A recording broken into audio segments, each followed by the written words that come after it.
Hi, welcome to Growth Conversations with Fola Afolabi. Today, I have with me a leader, literally, someone who leads with grace and excellence. One thing that is distinct about him is he carries himself with grace. So, and one thing about him is his clothes always ironed. I don't know how he does it. So, is Mr. Olamilekan Ogunsimide. How are you doing, my guy? Good day. Thank you so much for having me. I really do appreciate it. Yeah, Thank you. thanks so much. And also, he's the founder of Beyond Pointers, the leadership organization which teaches people to be global leaders and how to be leaders in every areas of their lives. One of the major talking points of this podcast is going to be leadership. Yeah. And now, who is a leader? That was the first question. Who is a leader, sir? All right. Thank you so much for the question. I believe a lot of people do not actually understand what leadership means or who a leader is. A lot of people just have this general knowledge that leadership has to do with titles and positions, and that is why we have several people that run away from leadership because they feel like, oh, I don't want to be in a position, I don't want to be leading, I don't want to be the head of a particular organization or the head of a group of people. So that is why when we have programs that has to do with leadership, we see that uh, only few people will be willing to attend. All right. So moving to the question. So a leader is basically someone who has the ability to influence people, to influence themselves, to influence a society, to influence people, basically. Yes. Thank you. Yeah. So leader is someone who has the ability to influence. I mean, it's not a leader is not positional. From that definition, a leader, you don't have to have the position, you don't have to be the firstborn, you don't have to be the yoga in any way. Leader is just Yes. someone who knows how to influence people. Now, how can we influence people without being dominant? That'll be my next question. All right. So when we talk about influence, what influence means is that you have the ability to make someone do something without being manipulative and without having to force them to do it. So I think that dominance will have to do with forcing Yeah. someone. Okay, so the best way is understanding the way human beings operate. Now, everybody will agree with me that you will always listen to someone that you like. Yeah. You will always want to do something for someone that you like. So that is where the concept of influence actually starts from. If we try to think about our individual selves and just look at the people that we easily or that easily influences us, we will trace it to the point where we can notice that it is because we actually like this person. Maybe because the person is sound, maybe because the person is intelligent, maybe because the person has one trait that we want to see in our lives. There are several reasons, and that is why all these celebrities, people, they are influencers because they have people that likes them. They have people that love them for what they do or for who they are. So the foundation of influence actually starts from getting to make people like you, and it starts from building relationship with them. Building relationship with them. Once you find a way to build relationship with people, it becomes easy for them to like you. And once they can like you, they will remain loyal to you. And you don't have to force them or you don't have to manipulate them to do something. Now, that is one side to it. Really, building relationship and making them like you is like one of the major things. But apart from that, there's also a way you communicate with people that also helps you to influence them as a leader. There's a way you communicate with them. There's a way you have that conversation with them, and then they are willing to do what you want them to do. Now, let's say, for example, I'm leading a group of people, let's say 10 people, and then there is a particular project that needs to be done. And then I realize that some of them are not doing it the way I want them to do, the way I want them to do it. They're not doing it up to my expectation. Now assess the situation. Okay, why is it that these people are not doing this thing the way I want them to do it? Then the one of the issue can be, okay, they don't understand the vision well enough for them to do it up to my expectation. They don't see the vision the same way I see the vision. So the best thing to do at that point is sitting down with them and having that conversation with them. Explain why we are doing this. Explain the reason why we are doing this. People will be willing to do something, or people will be more willing to do something if they know the reason why they are doing it. And apart from knowing the reason why they are doing it, if that particular thing is something they have interest in, so it is now your duty to make sure that they know the reason and also try to connect it to something they like so that they will have interest in doing it. So that is another part. So that has to do with communication. That is communicating the reason, communicating the why behind what we are doing, and ensuring that the why connects with their interests. It connects with whatever they want. So I believe these are ways we can influence people without having to force them or manipulate them. So, like I said, the first one is building a relationship with them and getting them to like you, either for who you are or for what you do. The best is getting them to like you for who you are. So whether you are in a position or not, then they will still do what you want them to do. You will still have the ability to influence them. Then the second one I mentioned is communicating effectively. That is, you communicate the why and also connect it to their own interests. Now, a lot of people usually make a mistake when leading people. Most times they connect their ability to influence people to their position. They tie their ability to influence people to their position. A lot of people can only influence people when they're in position. Once they leave the position, they don't have the ability to influence those set of people that they have the ability to influence when they were still in the position. And that is the mistake that we must ensure that we avoid, because leadership is not about the position, it is about the person. So we must always tie the influence around who we are, not what we are. Okay, so those are the ways I believe that we can influence people as leaders without having to force them or manipulate them. Thank you. Thank you so, so much. That's literally. And one thing I love about that is the point of relationship. What people don't understand about life is that the best leaders are leaders that relate best with their audience or with their followers or people that they are serving or they are leading. Yeah.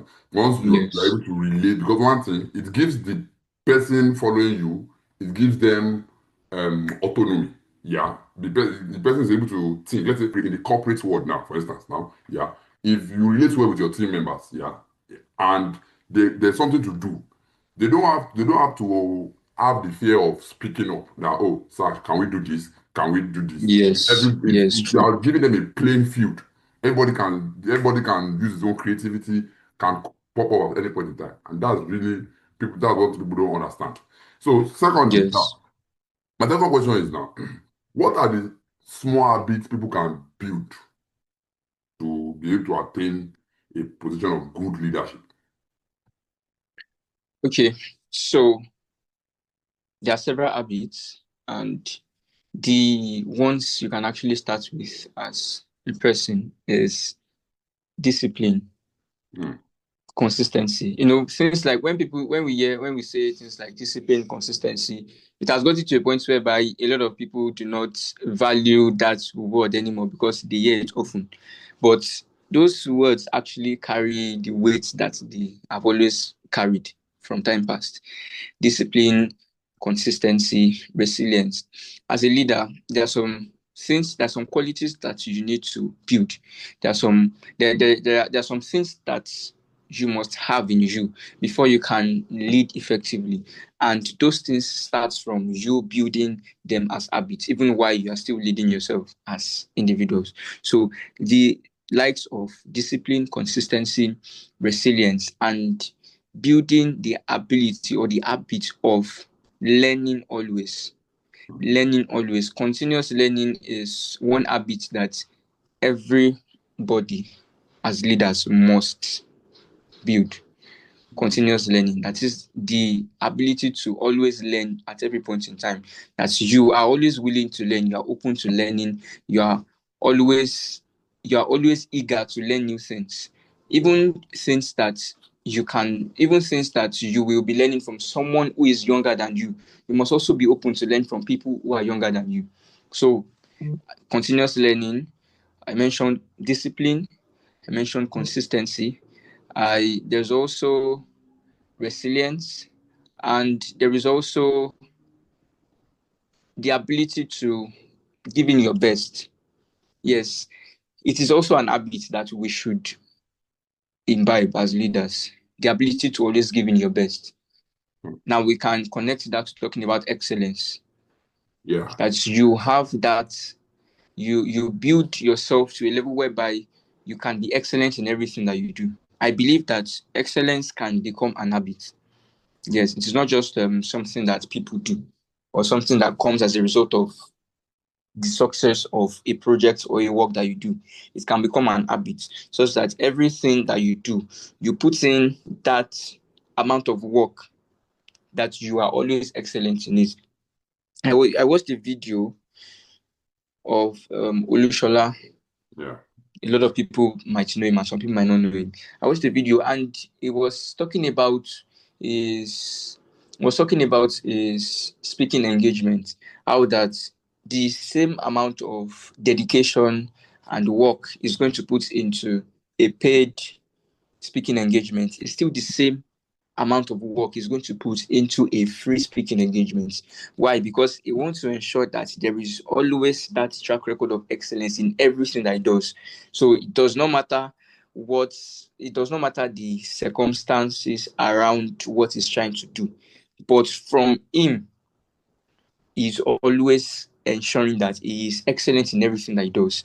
And that is an habit also. And it is something that we should also ensure that we build as leaders or as people who are aspiring to be in positions and all of that. So there are also some others, but just to name a few: discipline, I mentioned consistency, I mentioned excellence, that is giving your best, I mentioned continuous learning, and I also mentioned resilience, that is the ability to always keep pushing, not giving up, not quitting. Yes, thank you so much. Wow. Wow. Wow. Wow. Not giving. That's true. Excellence, not giving up. That's really, really, really, really big. Leadership. One thing I just want to add is, as a leader, you have to be able to see what others don't see. That's just Yes, that's yes, like one true. of the main things. Not being able to see, because that distinguishes you from a lot of things, from a lot of people. Yeah. In leadership, Yes, I can remember when, let me just take us back a bit. When we were both serving in the fellowship, yeah, I can remember on the day we were handed over to the XY General Secretary, our General Secretary before, said something. It was like the central executive to say, if the executive are saying something on a one, I forgot how she said it, but if they are saying something on a one, if they have is it five senses of organs? I don't know how many senses of organs we have. I think we have five senses of organs. Yeah. He said you are supposed yes, to we have have like five. 10 senses of organs now. Yeah, as a central executive. Something might just be happening in the fellowship that nobody else knows, but because you are a leader, you'll be able to know that this is not right, this is not supposed to be done, and you should take action to make sure it is rectified immediately. So Yes, that's exactly. really, really, really good. So now I want to ask you now, what distinguishes a good leader from an excellent leader? What's A that good major leader. from an excellent leader? Okay, well, if we look at it, we can say the way I will always want to define, there are sometimes whereby people say we have, let me start from here. There are sometimes whereby people say we have good leaders and then we have bad leaders. Yeah. I always want to see it this way: that we don't have good leaders and we don't have bad leaders. Anybody that we can call bad leaders, they are not leaders at all. Hmm. So we just have leaders. Hmm. So anybody that is not doing what a leader is supposed to do should not be called a leader.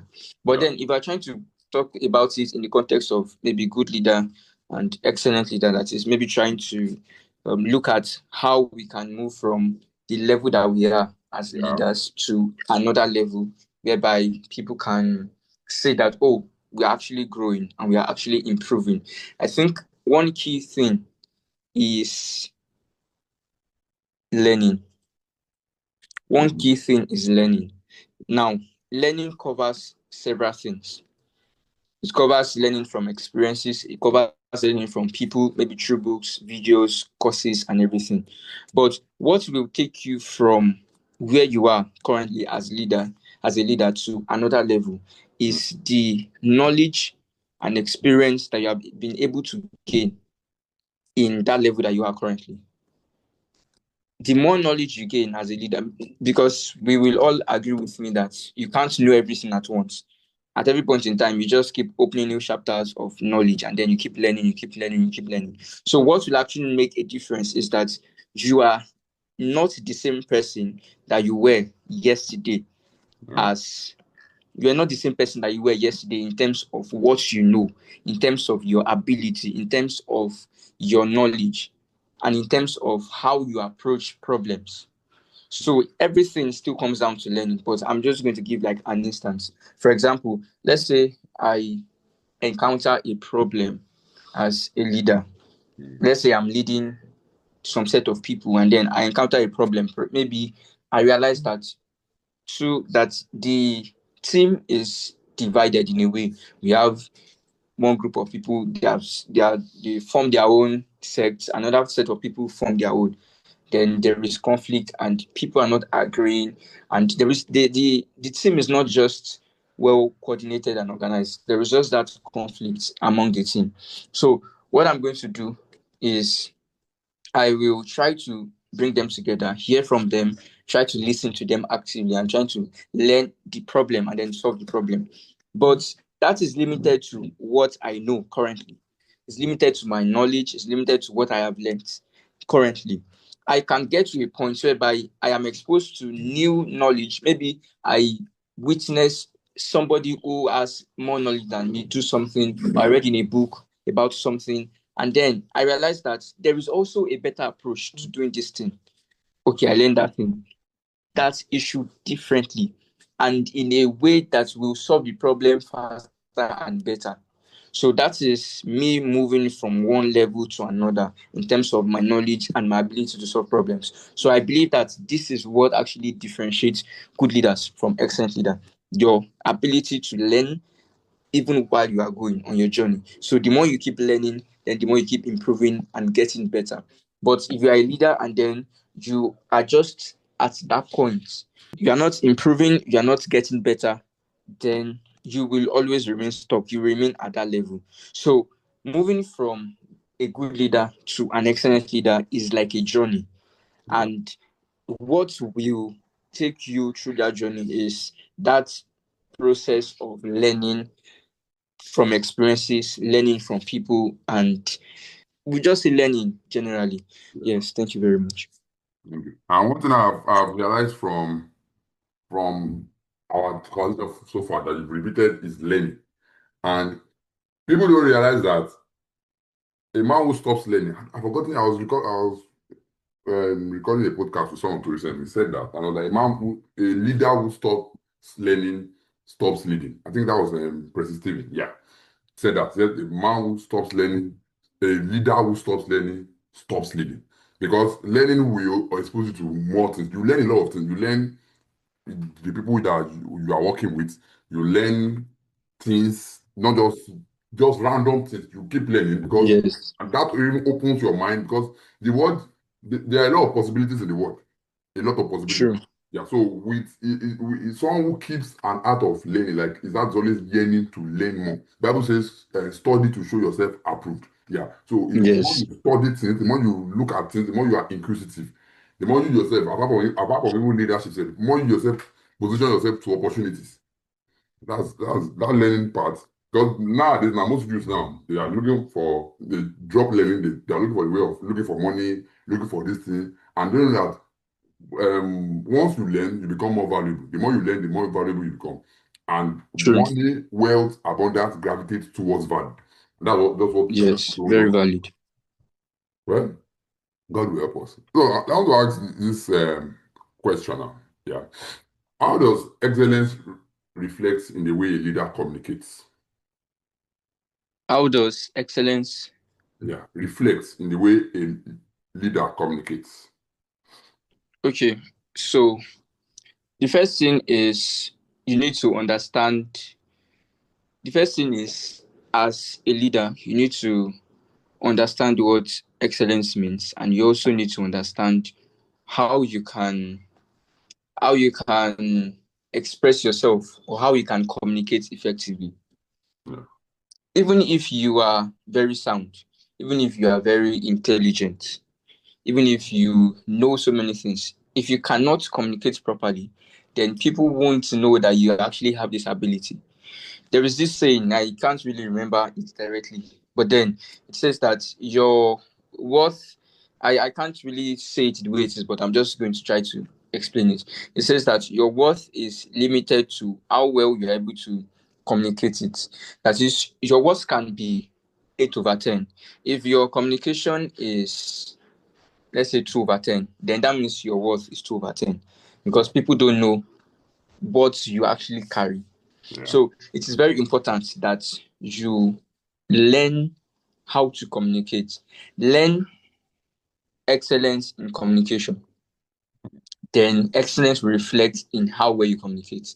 If you learn excellence in communication, you invest more time in communicating properly, yeah, then excellence will reflect in your communication. I think that's the basic answer. And people need to understand that communication is a very important thing that you have to learn. It's not something that, oh, I just need to learn it I just need to learn it when I get to the position, when I become a leader. Excellence, even as humans, without even considering I want to be in a position or I want to be this, I want to be that. As humans, you must be able to learn how to communicate properly. yeah, It goes beyond just saying, oh, I want to speak good English. Yes, speak good English, but there is a way you can, there is a way communication actually works. That's when you talk, you sound intelligent, you sound well for people to understand and listen to you. So, as leaders, communication is something that you must not even negotiate with. You have to learn it properly because every single thing that you do as a leader, especially if you are leading people, it is around communication. Communication is like the foundation. If you want to influence people, communication is important. If you want to lead effectively, basically, communication is important. So excellence will reflect in your communication when you learn how to communicate with excellence, when you learn excellence in communication. Thank you very much. thank you so much. Yeah, communication is so important when it comes to leadership. Yeah, because one thing, if you're able to articulate what you want to say, you're able to articulate it, you're able to say it in a way that it connects to the other person or to the people you are talking to. You things will be easier in leadership because a lot of you can say something and it someone receives it the wrong way and you did not mean it that way, and that's why as human beings generally, once when you are talking, yeah, there should be a way that you should be able to like, okay, if I say this thing, will how will this person receive it? One rule I used to in my life lately now is that if I say something now, if I say this thing, if the person says it to me, how will I feel? And that just makes me just feel tired a lot of things. That means if I want to say something now, if I'm angry or if I disagree with someone in a particular way, I just make sure later that I make sure that okay, there's a way I talk to the person that even though the person says that kind of thing to me, I won't feel offended and that kind of thing. That's really, really good, really, really good. So I think lastly is who are the people in the world today that we should model as leaders? That you believe that okay, these are the leaders of the world. These are the kind of leaders we should model in the world today or in history. Okay, so I just want to like start from here. Well, I'm going to get to that point of mentioning few names that I know. But then as much as it is good to learn from people that have gone ahead and everything, it is also very important that we understand or we try to start from the basic principle of leadership. Yes, we can watch people that have gone ahead, we can learn from them, watch their behavior, but let's also try as much as possible to start from the basic principle of leadership, because you will only become a leader by doing. You Yeah. can see someone doing something and you can just like what they are doing and just keep on liking it, and there is no impact it is having in your life. Mm. But if you are intentional about doing it, you start somewhere, then as you grow, then you can use other people's experience or what you observe from other people, you can use that to also improve yourself. Okay, so I personally, for me, I don't really follow so many people, but the few people I follow the likes of Dr. Samadeyemi. I follow, and these are people that I believe that they are doing so well when it comes to leadership. I follow Apostle Femi Lazarus. I follow Vusi, Vusi Tembekwayo. Is more into business, but then I believe that entrepreneurship people that own a business, they're also leaders. So those are like people that I follow. But if we look at, if we're trying to like go back in time, Yeah. people that we can say we want to hear their story, how they were able to do things. Bishop David Oyedepo. Now, some people that I mentioned, they might be people that are in faith, but they are people that I follow and people that I believe that they're actually doing well when it comes to leadership. Yes, thank you. That's really, really good. One person I would advise on people is read the story of Jesus. Read Jesus' life himself in the Bible. Yeah. Read Yes, Jesus' life. yes, He's very valid. Jesus is the greatest leader. 100. He He's gave like the us epitome every of leadership. template that we can. Yeah. He gave us every template that Yeah. we can actually work with. Yeah. Yes. Very true. That's very, very, very true. So, lastly, in like 30 seconds, can you just give an advice to someone listening, to the person listening right now, who wants to be a leader or who is already a leader in a particular position or something? Can you just give an advice shortly? Okay. So I am going to tell you is, as someone who is interested in leadership, don't go ahead of yourself. Don't go ahead of yourself. There is no shortcut when it comes to being a leader. There is no shortcut unless if you just want to do things for your own personal gain, or you are not really interested in getting to the hallmark of leadership. There, as John Maxwell would define it. Yeah, John Maxwell is also somebody that Yeah, we yeah, yeah. can all follow or all learn from, because he has written quite a number of books that a lot of people actually read. He has influenced so many people. So, as he defined the five categories of, or the five levels of leadership, it is very important that you take them one step after the other and don't go ahead of yourself. Don't say, oh, I want to get to the highest level when you have not even mastered how to manage things in the first level. Yeah. And another thing is, define your values. Yeah. As a leader, define your values. Define your values. There are some things that you must not be able to compromise in leadership as a person. There are some things that are necessary to guide your decision making and the things that you do. And these are your values. There are some decisions that you might have to make, Yes. and then, or that you might be held to make. Yeah. But if you realize that, oh, this is that I'm not going to make this decision, I'm not going to do this, I'm not going to do that. So there, So of course, there are several other this, advices that yeah, we yeah, can also pick out from, but these are things that are very, very pivotal also. Thank yeah, you. yeah. Thank you so, so much. So can you just say one word of prayer for growth conversations? This is going to cut in 30 seconds. All right. So I pray that men will listen to the growth conversation, and then their lives will be transformed in the Amen. name of Jesus. Amen. Amen. Amen. So thank you so much, Mr. Olamilekan. We've listened to a Thank leadership, you very much. yes, we listened to about leadership during this session, which was very, very impactful. So you can do well to check our previous episodes and follow the podcast, and you'll be blessed. We have conversations about growth in every area of our lives, and God will help us. See you next time. Yeah.